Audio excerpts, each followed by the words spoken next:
that we were supposed to go to a member of Congress on the Republican side to ask them, what are you doing in the Speaker of the with the Speaker in the House race? And we don't have that member of Congress because he was just yanked to a meeting among House Republicans because they don't know what's going on. Charlie Mick, what's up with your party right now? Well, Charlie's older. I'll let him go first. Okay. Well, look, the party has to rally around somebody. It's pretty clear right now that there's not a Republican candidate for Speaker who can get 217 Republican votes. You know, I like this idea of empowering McHenry, but that doesn't appear to be going anywhere at the moment. Bottom line is, I think, and Mick may disagree, they're going to need to assemble a bipartisan coalition to elect a Speaker. They're going to have to enter into a power-sharing arrangement similar to what the U.S. Senate did in the previous Congress when the Senate was split 50-50, maybe do the same thing in the House. We've never done this before in the House. But that's not going to happen. I mean, they tried that today. Why not? They haven't had a negotiation because they can't get their act together. Well, of course, but they have to negotiate something sooner or later because they can't get 217 Republican votes. At some point, you're going to have to talk to the other side, just like they did on the debt ceiling budget agreement, just as they did on the recent continuing resolution, or just as they're going to have to do on November 17th to fund the government and then finish the appropriations bills. It's going to be a bipartisan coalition. They might as well do it on the Speaker because right now, you know, there's revenge of the rhinos right now, and I say that as a card-carrying rhino, and Mick would probably agree with that. That the establishment wing of the party is pushing back right now. You know, Kay Granger and Mike Simpson and Steve Womack, Diaz-Balart, they're using the same tactic now that the other side had used, but they're, I think, don't want to reward Jim Jordan and what they consider bad behavior, and I agree with them.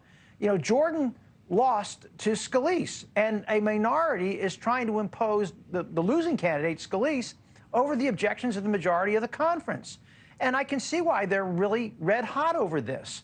And, you know, so in other words, you got this group that deposed McCarthy that's, you know, taking these hard positions, and now you've got this other group that's, I think, the governing wing wants someone other than Jim Jordan. And so it's not clear what the path forward is, but the bipartisan solution to me seems like the only viable path, as difficult as that may be.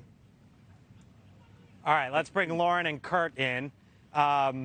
Lauren, yeah, what are you telling your students now about this? I just need to say, Kurt and I predicted McHenry on Tuesday, so I think we get some pats on the back for that. And I still think that might be the way forward. I don't know what you think, Kurt, if that's likely or not, but probably not Jim Jordan at this point. I think that's very fair to say. He's made a lot of people angry, both in the conservative wing of the party, that's more the interpersonal strife, and among the moderates who don't agree with defunding the DOJ and that the 2020 election was stolen. He's got a lot of trouble there.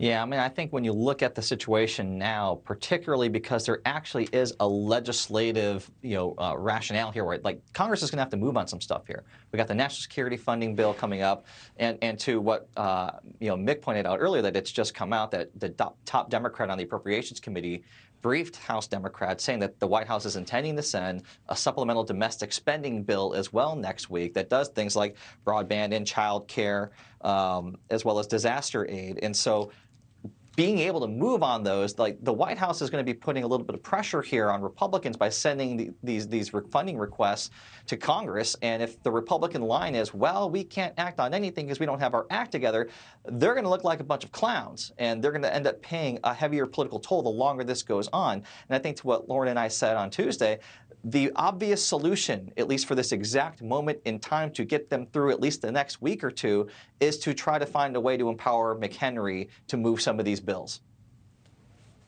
All right, well, just to show you what's going on in the House right now, there was a little behind-the-scenes dust-up, maybe another way to describe it, confrontation between Matt Gaetz, who started this whole thing 2 weeks ago, leading the charge to oppose Kevin McCarthy, and Kevin McCarthy. They went at it behind closed doors. Joe Calise. Thanks for watching. Go to newsnationnow.com to find NewsNation on your television provider. And don't forget to subscribe. Click the red button to get more of NewsNation's fact-driven, unbiased coverage.